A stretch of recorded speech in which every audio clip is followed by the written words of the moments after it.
I Know What You Did Last Summer, the 2005 requel.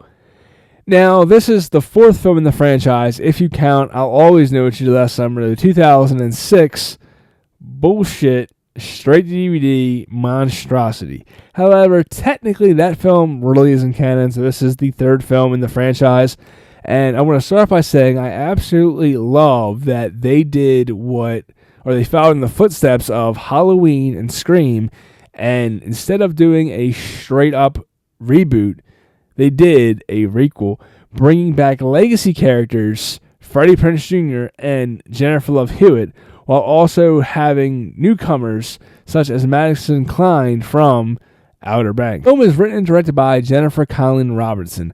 She is the writer behind such films as Do Revenge, Thor Love and Thunder, and she created the show Sweet Vicious for MTV back in 2016. So she is no newcomer to the revenge genre, and it shows. I have to admit, I absolutely love this movie. Now, personally, I was a huge fan of the original films, so this is a film I've been looking forward to, and I was super stoked to see this one. Overall, I feel like the vibes are just right. The way they blend and kind of introduce the legacy characters, in my opinion, they did just right. Some are going to argue and say it's problematic, that it's kind of out there, but at the same time, I think it works, and there's, again, in this style of film, you're not going to nitpick minor details and kind of do all that bullshit. So I feel like the way they executed it was definitely perfect. This is an R-rated horror film, and it earned its R rating.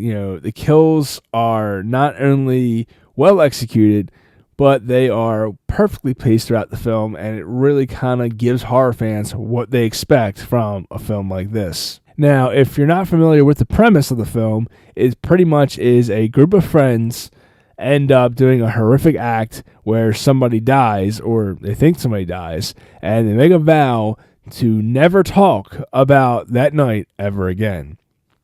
Now, in this sense, we have 1 year has passed, two of the friends are getting married, and in the envelope, which she believes is money or a gift card, but really it's a note saying, I know what you did last summer, which kind of opens up this, which pretty much starts the entire film. Now, the premise in which how we bring the legacy characters is pretty much that the cops aren't going to help them, so they hunt down these people who have went through this before to try to help them navigate and survive this killer.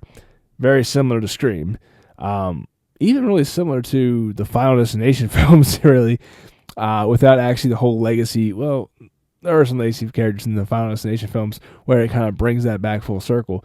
But again, the concept is pretty much the same as the original films. We have a group of teenagers, or a group of young adults in this one. I don't go in expecting this film to be something it's not, and you will love this movie.